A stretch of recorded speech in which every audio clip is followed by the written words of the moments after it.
Kun sagantaa BBC Afaan Oromooti. Nu waliin tura.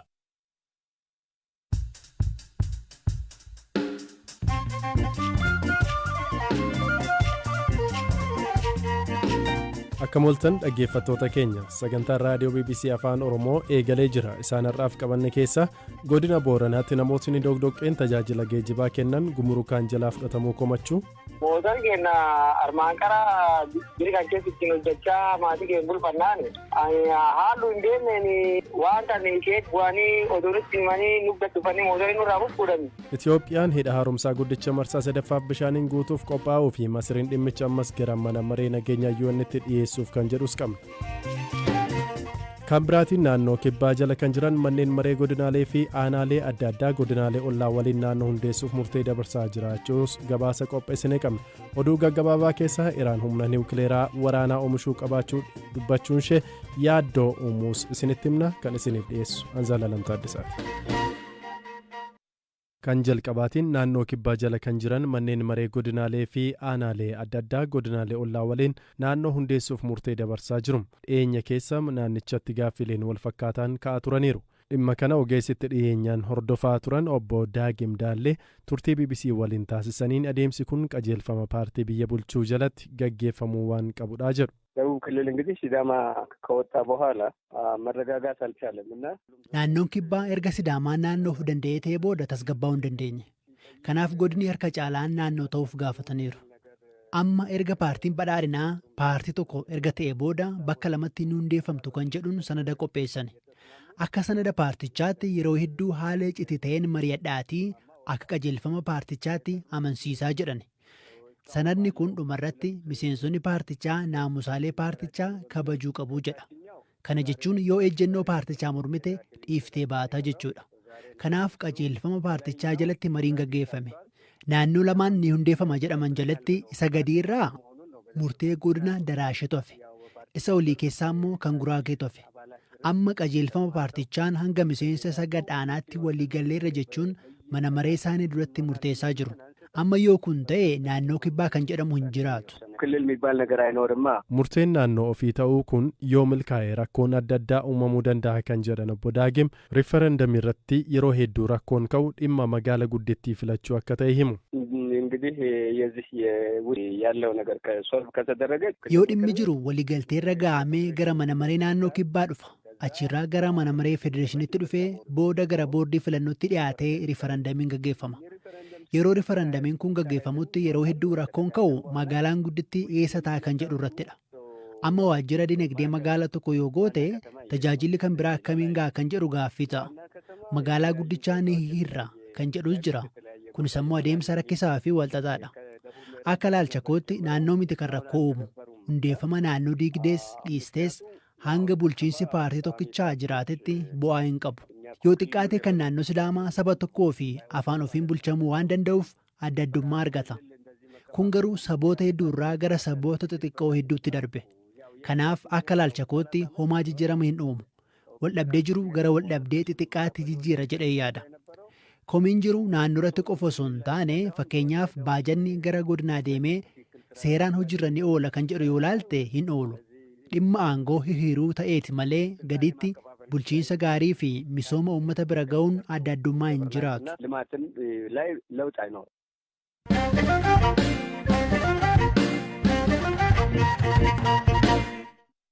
Godina Booranaa magaalaa Mooyyaleetti dogdoqqeewwan lakkoofsa gabatee Keeniyaa qaban to'atamaa jiraachuu jiraattotni qabeenyi isaanii jalaa fudhatamee BBC'tti himan. Koomishinii Gumurkaatti waajjirri damee Mooyalee dogdoqqeewwan 50 ta'an to'achuusaa himeera. Tarkaanfiin motora yookaan dogdoqqee lakkoofsa gabatee Keeniyaa qaban irratti fudhatamaa jiru erga eegalamee ji'a tokkoof deemaa kan jiru yommuu ta'u motoroonni 50 ta'an to'atamaniiru. Uummatni kun cufti waan nyaatu dhabee taa'aa jira. Maatii keenyallee waan nyaachisu nu dhabnee jirraa jedhan jiraattotni magaalaa Mooyalee BBC'n dubbise. Mootaan keenya armaan karaa birigaan keessatti hojjechaa maatii keenya bulfannaan haallu hin deemneen maastawaqaallee hin goone nu warri gam lamaan jira naannoo lamaan jiraatu Mooyaleen akka beekamaa taatetti waan kan ishee bu'anii oduunitti himanii nuggatti dhufanii mootorri nurraa fuudhani. Nu amutan akki taane sochoonee uummata keenya bulfannu maatii keenya bulfannuuni tokkollee hin jirtu ammu kana ta'uu federaala kana bobba'een akkinni itti hojjetu tokkollee dhabnee ofirraa taa'u jirra. Wal guddoo dhowwani nama gadi taa'u hojii malee taa'u jira mootora harkaa qabanu hojii dhowwanii kunoo saamichi mediin bakka federaalii dirga dhufeessi dhaabbattee hojii barbaadu jirti dhaabbattee nam geessu jirti fa'a kaadee mootorii guutee Paate gal torbaan lamaan kan kee gatuuf malee armaan qara wanni akkasii tokkollee hin jirtu gabatee maani armi keessa hin deemu wanni kan tokkollee hin jirtu. Yaani fugugi jira gabaleen kiyya fugugi aanaa mooyyanii gandi fugugi Itoophiyaa keessa. Ani motorri kiyya beektaa kama ijoolleen wayiin naabitti gara baaltii isiin dhuftee naani hayakki tokkollee hin qabne akkasumas fuudhanii Jibruuki galchani. Ani harkum qallee warri agasii sibiillee hin qabnu ijoollumaa bulaanii bitee qadhaabbinuma ijoollummaan hojjattee akkanumaan ijoollee guddifannaa akkasitti na jala fudhatanii warrummaan Jibruuki. Obbo Caanyaaloo Faajjii motorootiin lakkoofsa gabatee biyya Keeniyaa qabanii fi karaa seeraan alaan Itoophiyaa keessaa socho'an kunneen waggoota dheeraaf dinagdee biyyattii irratti dhiibbaa geessisaa turuu BBCtti himaniiru. Tarkaanfii seeraa fudhannee jirra. Biyyi kun biyya lamatti as jira. Biyya Itoophiyaa jedhamtuu fi Keeniyaadha. Biyyi kun lachuu seera mataa ofii danda'e qaba. Biyyi tokko yoo biyyi tokko deemu seeraan deemu.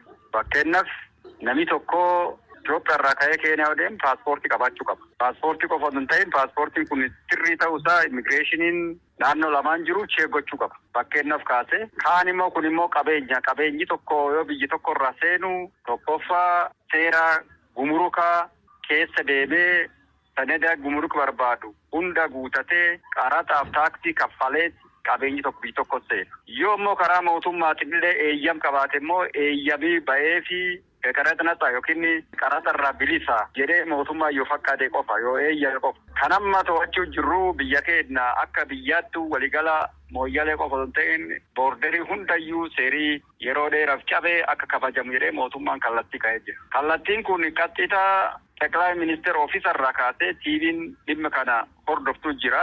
Mooyyalee, Jijjiga, Togo Caalee, Dirdaawaa, Samaraa dhimma qabeenyi uummata qabeenyi Itoophiyaa seeraan ala biyyalaa deemaa biyyalaatti gala. Biyyalaa deemu baay'een qabeenyi kennatiin badee deemu baay'ee mootummaan yeroo dheeraaf qoratee booddee amma tarkaanfii kan fudhachaa jira.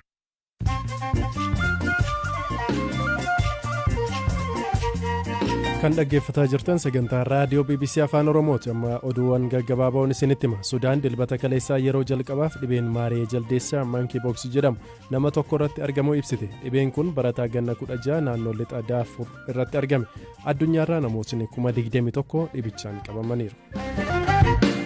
Hoogganaan annisaa atomaa Iraan biyyi isaanii gahumsa meeshaa waraanaa niwukileeraa ijaaruu qabdii hin barbaadduufi malee jedhan dhiyeenya gorsaan bulchaa biyyattii yaaduma kana dubbachuun isaanii gabbisaa niwukileeraa Iraan irratti yaaddoo uumeera. Iraan niwukileeraa annisaaf fayyadama jettus qaamni addunyaa irraa gabbisa niwukileeraa hordofuu hin amanne. Raashiyaa fi Yuukireen erga waliigaltee mallatteessanii dooniin midhaan feete yeroo jalqabaaf Yuukireenii baate. Qondaaltotni Tarkii fi Yuukireen doonittiin buufata doonii kibbaa Odeessaa jedhamuuti akka baate ibsaniiru. Raashiyaan buufata doonii Yuukireen midhaan akka alattiin ergine ji'a guraandhalaarraa eegaluun dhorkuun qaala'insi jireenyaa addunyaa irratti akka hammaatu taasiseera. Weellistuun beekamtuun Ameerikaa Biyoonseen wallee haaraa baaste keessaa walaloo wal dhabsiisan erga argamee booda ijoo dubbii taateetti. Keessumaa kanneen qeeqarratti dhiyeessan kanneen qaama miidhamtootaaf falmanidha. Kan itti aanuutiin Itiyoophiyaan osoo waqtii roobaa kun hin darbiin dura hidha haaromsaa guddicha Abbayyaa marsaa sadaffaa bishaaniin akka guuttu erga beeksiftee bultee jirti. Masiriin garuu karaa ministeera dhimma alaa isheetiin ammas waajjira mana maree nageenya mootummaa gamtoomanitti iyyata dhiyeeffattee jirti. Beekaatuma. Ijaarsi isaa erga eegalamee waggaa 10 kan lakkoofsise hidhi haaromsaa Itoophiyaa, Suudaanii fi Masrii jidduutti dhimma wal dhabdee akkuma ta'etti gara xumuraatti dhiyaachaa jira. Waggoota lamaan darbaniif Suudaanii fi Masriin osoo waliigalteerra hin gahin Itoophiyaan hidhicha bishaaniin guutuu hin dandeessu jechuun mormii fi akeekkachiisa dhiyeessanillee Itoophiyaan bishaan guutuun adeemsa uumamaa ijaarsaa ta'uu fi gaaffichis kan fudhatame hin qabne jechuun haala milkaa'een marsaa 2 bishaan guutuu beeksiftee turte. Marsaa sadaffaanis bara kana baatii hagayyaa keessa akka gaggeeffamu mootummaan Itoophiyaa kan beeksise yoo ta'u, miidiyaaleen Masrii tokko tokko garuu fakkiiwwan saatalaayitii waabeeffachuun torbaniin duraa eegalee marsaa sadaffaan hidhicha bishaaniin guutuu eegalamuu gabaasaa jiru. Ministeerri dhimma alaa Masrii xalayaa mana maree nageenyaa dhaabbata biyyoota gamtoomaniif erga irratti Itoophiyaan tarkaanfii dhuunfaa isheetiin hidhicha bishaaniin guutuu itti fuftee jirti jechuun iyyata dhiyeeffateera. Gama Itoophiyaatiin ammoo haga yoonaatti hidhicha marsaa sadaffaaf bishaan guutuu eegaluu ilaalchisee ifatti wanti jedhame hin jiru. Ammas ta'ee kanaan dura qondaaltonni mootummaa Masrii ijaarsa hidha haaromsaa haala bishaan itti guutamuu fi adeemsa hojii isaa irratti komii kaasan ilaalchisee Itoophiyaan waliigaltee biyyoonni 3 bara 2015 waliigalan cabsitee jirti jechuun himatu. Waliigaltee kanarratti haala fayyadama bishaanii irratti walta'iinsa biyyoota haqa qabeessaa fi amansiisaa akkasumas biyya kamuurrattu miidhaa olaanaa hin qaqqabsiifne haala barbaachisaa ta'een hunduu miidhaa hambisuu akka qaban kaasuun Itoophiyaan gamashitiin hidhichi aannisaa akka maddisiisuuf kan oolu yoo ta'e biyyoota gara gadiitti argaman irratti miidhaa cimaa waan hin qaqqabsiifneef waliigaltee mirga bishaanichaatti fayyadamuu ishee gaaffii keessa galchu akka hin mallatteessine beeksisaa turte. Masriin bishaan laga Abbayyaa kan dhugaatii fi qonnaaf adda durummaan irratti hundooftu hagi bishaanii kan hir'atu yoo ta'e jireenya uummata ishee irratti dhiibbaa olaanaa hordofsiisuu akka danda'u kaasuun faayidaa ishee eegsisuuf waan hunda raawwachuu akka dandeessu ibsite. Keessattuu Sudaan waliin leenjii waraanaa haga gaggeessuu jalqabdee jirti. Itoophiyaan ammoo uummata ishee hanqina ibsaa keessa jiruuf ifa dhiyeessuu fi damee industirii ishee cimsuuf jecha piroojeektii hidha kana mariif kan hin dhiyeessine ta'uu kaasuun gama kamiinuu hidhicha ittisuuf qophii ta'uu beeksisaa turte.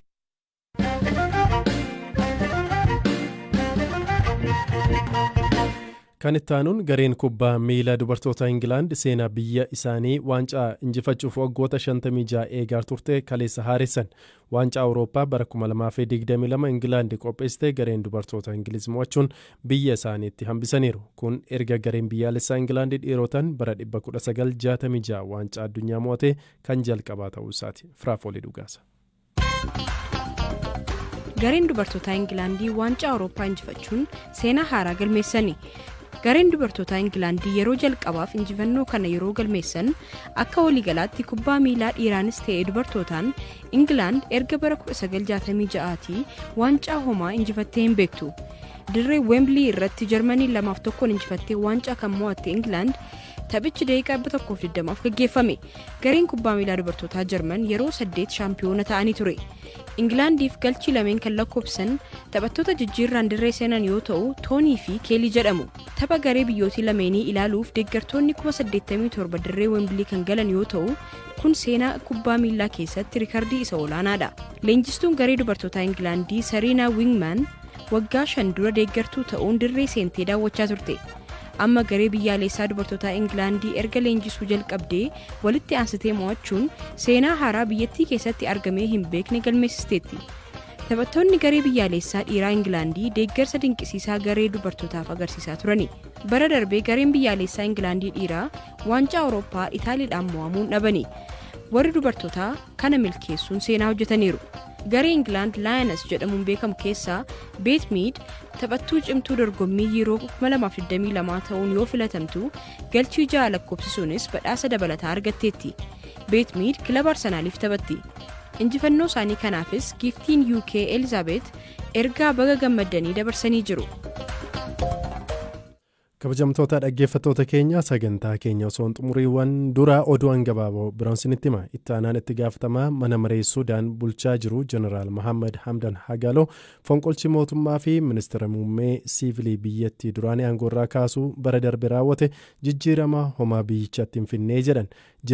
Jeneraalli maqaa Heemeetii jedhamuun beekamu Abdallah Hamdook manatti uguruun haalichi inumaa akka hammaatu taasiseera jedhaniiru. Biraatiin Afrikaa kibbaatti namootni 82 yakka albuuda seeraan ala baasu yaalii ajjechaa meeshaa dho'insa uumuu seeraan ala qabachuun har'a himataman har'a mana murtiitti dhiyaataniiru. Poolisiin namootni shakkamanii mana murtiitti dhiyaatan kunneen yakka gudeeddii baay'achuun dubartoota 8 irratti raawwachuunis shakkamuu isaanii ibsee jira. Kamisa darbee osoo fiilmii waraabaa jiranii dubartoota 12 fi akkasumas dhiirota 10 irratti haleellaan raawwatamee ture. Sagantaa galgala kanaatiif qopheessine asumarratti xumurree jirra. Kan isiniif dhiyeessee Anzaalaa Lamtaa Addisaa ture. Firaafolee dhugaasaa qopheessiteetti Mubaareek Gama Gummaatiin kan halkan gaarii.